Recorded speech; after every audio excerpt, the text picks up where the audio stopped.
All right, let's go to our next game. That was number 23, NC State at 8-3 versus Kentucky at 4-6. And that was Saturday, January the 2nd at noon on ESPN. The TaxSlayer Gator Bowl from TIAA Bankfield in Jacksonville, Florida. Love watching the TaxSlayer Bowl. Yeah, Kentucky won this one 23-21 with Jesse getting the points in this one. Good to see Kentucky get a win. I mean, 3 picks by their defense as NC State's quarterback Bailey Hockman had his struggles. Just didn't really seem like he was seeing the field well, some really poor ball placement. I mean, that's not to say that he didn't have some good throws as well, but definitely they were able to take advantage of those.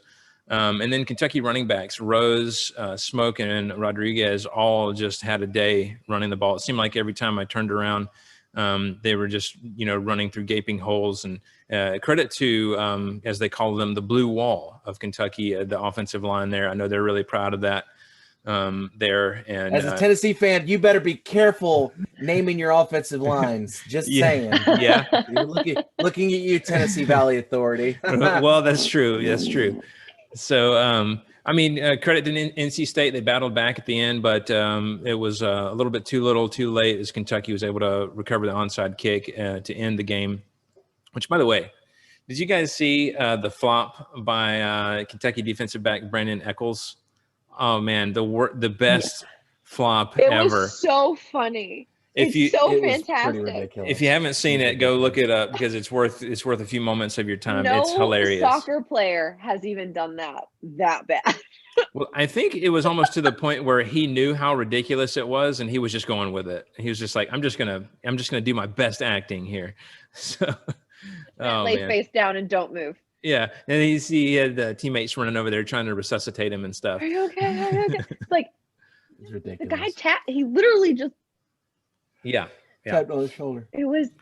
I mean, he shoved him, but it definitely wasn't like that. So, Matt, I want to start with you first. Obviously, you're talking about Kentucky's offensive line and their audacity to name themselves. But what are your thoughts on this game and just Kentucky getting this win?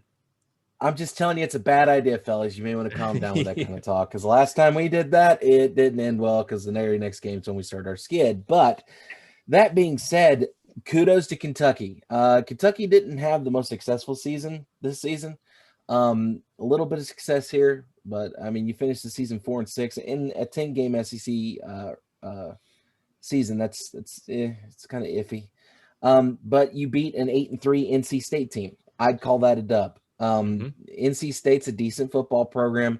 They were able to do what they needed to get the win.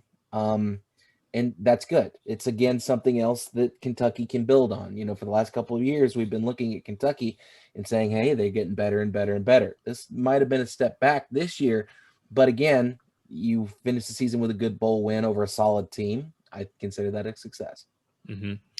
Three picks by NC State to Kentucky's 0 turnovers. Again, turnovers, a big story in the game here. Mm-hmm. Jesse, what are your thoughts in this one?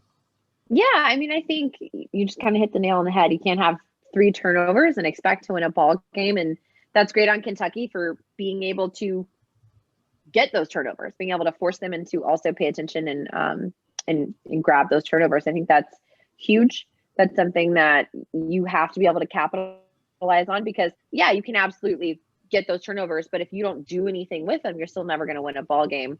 Somebody can hand you something all they want, but if you don't do anything with it, it doesn't really matter. So I think this is encouraging for Kentucky. They need a little bit of encouragement.